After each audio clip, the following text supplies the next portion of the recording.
Good enough. Hey, Mgtows, this is Benson.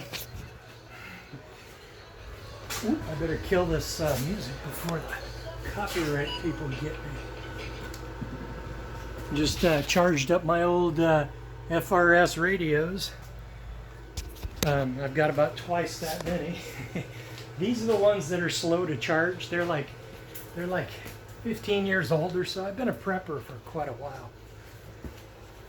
So in any case, now I know why this house was so cheap as far as rent goes.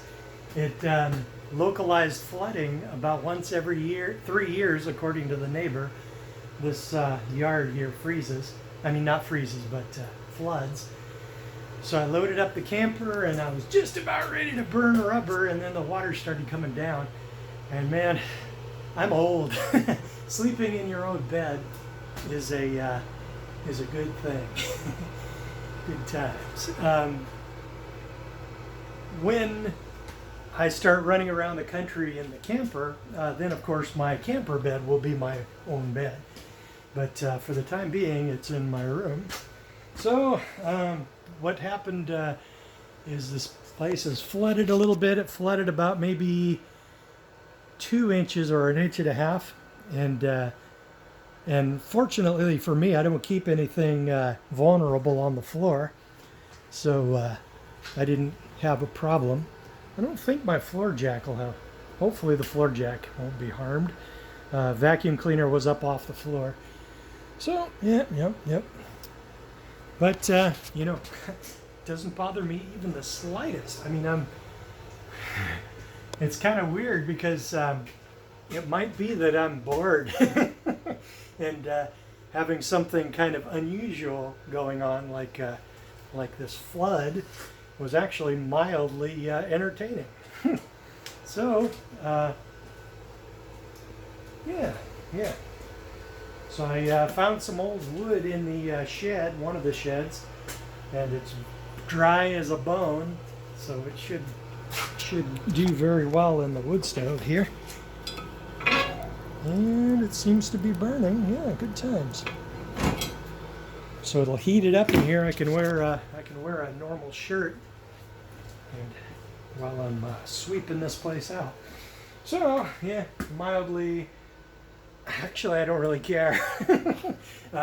It is what it is. I'll just sweep the goo out before it gets too dry, and then afterward I'll just probably run the vacuum cleaner over it and get rid of the dust. So, yep, that's the plan. I think for the time being, as far as concerning the previous video that I had, I think that I will delay for the time being doing any kind of family reunion and Lifetime television moment until I'm done with this friggin' cancer. I've got another CEA test in, and I should get the results this next week. And ooh, man, I'm pretty confident that I'm beating it. The symptoms are pretty much gone, except when I have a real heavy dose of vitamin C and I fast for like 2 days and I have the vitamin C IV, and I get just the tiniest little bit of blood all at once, and I think it's coming from the liver. So in any case, all of those dead cells that are being ejected by the liver, if those were in the bloodstream, those would show up as a, you know, it would increase the number on my CEA test. So the thing with CEA tests is that when your tumors die, they fall apart and then dump into your bloodstream, and that's how they show up on the test. And I am of the opinion that I had stage 4 colon freaking cancer that spread to my liver since 2016. Because I think early 2017, that's when I finally bought my new computer chair. And because the old one felt like it was poking me in the back for like months. I had the same problem in my car, and it just felt like something was poking me in the back. Like somebody took their index finger and was just poking it right in between say my third rib. I don't know if you can see that, where my thumb is. Pardon the vertigo. So anyway, so yeah, it was felt like it was poking me right in the third rib, and then I started going low carb and everything because I was learning all good stuff about that, and cutting back on sugar, and I was even taking a preventative, quote, dose of 100 milligrams of vitamin B17. Some people call it B17. And if you're in the cancer industry, they call it quackery and nonsense because it costs them money if you use it instead of taking their horrendous goo and radiation that they want to dump all over you. So, yeah, good times. Yeah, that'll burn for a while. So, hold on. Okay, and there's one more thing I realized I haven't mentioned because, man, it's been so boring lately, Bitcoins. I mean, I used to be harping on them all day, but I figure everybody who is going to get into Bitcoins amongst my subscribers have already done so.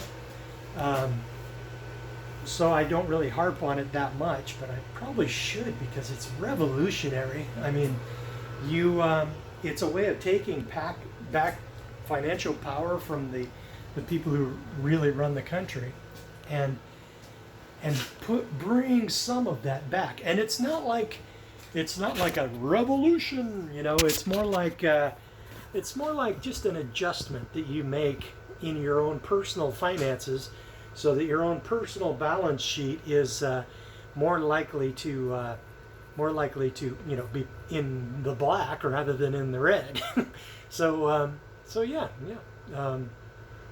I highly recommend Bitcoins, but this is not financial advice. I'm a diesel mechanic, not a financial advisor.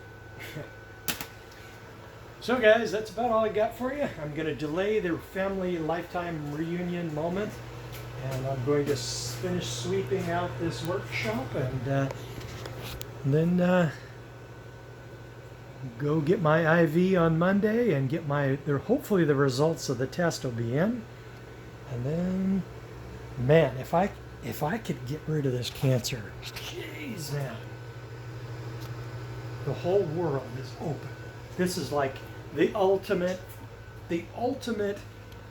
end point, the ultimate goal, pretty much, of my Mgtow lifestyle is to increase my own personal sovereignty and decrease my vulnerability to like somebody profiting by harming me, and basically just claw back some financial security for myself.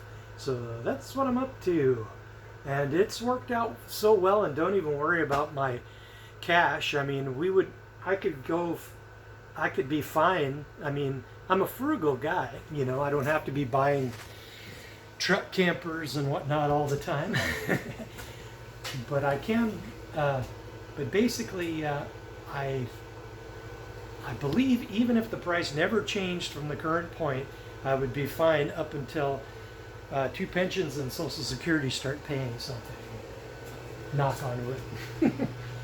Okay guys, I'm going to get to sweeping later, and don't get married.